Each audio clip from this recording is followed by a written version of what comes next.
আরে না গো না, চুরি করছি না। আগের ভিডিওতে তোমাদের সাথে শেয়ার করেছিলাম, মনে আছে? যে একটা জঙ্গল থেকে আমি অনেক অ্যাগ্লোনিমা গাছ উদ্ধার করে এনেছিলাম। তার ঠিক পাশের বাড়িতেই এই কলকে ফুলের গাছটা হয়েছিল।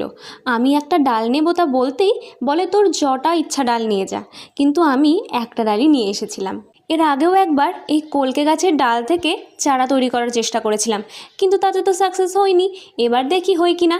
তবে আমার বাড়িতেও একটা কলকে ফুলের গাছ আছে, অনেক বড়। সেটা হচ্ছে হলুদ রঙের। এই ফুলের কালারটা কিন্তু ভীষণই ডিফারেন্ট। দেখো, ছবিটা তোমাদের সাথে স্ক্রিনে শেয়ার করলাম। যাই হোক, ডালটাকে বাড়িতে নিয়ে এসে আমি দুদিন ওভাবেই রেখে দিয়েছিলাম।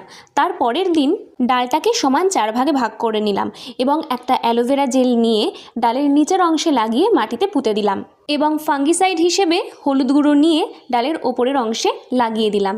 এরপর একটা সেমি শেডযুক্ত জায়গায় রেখে অপেক্ষা করতে হবে কবে এতে নতুন পাতা গজায়।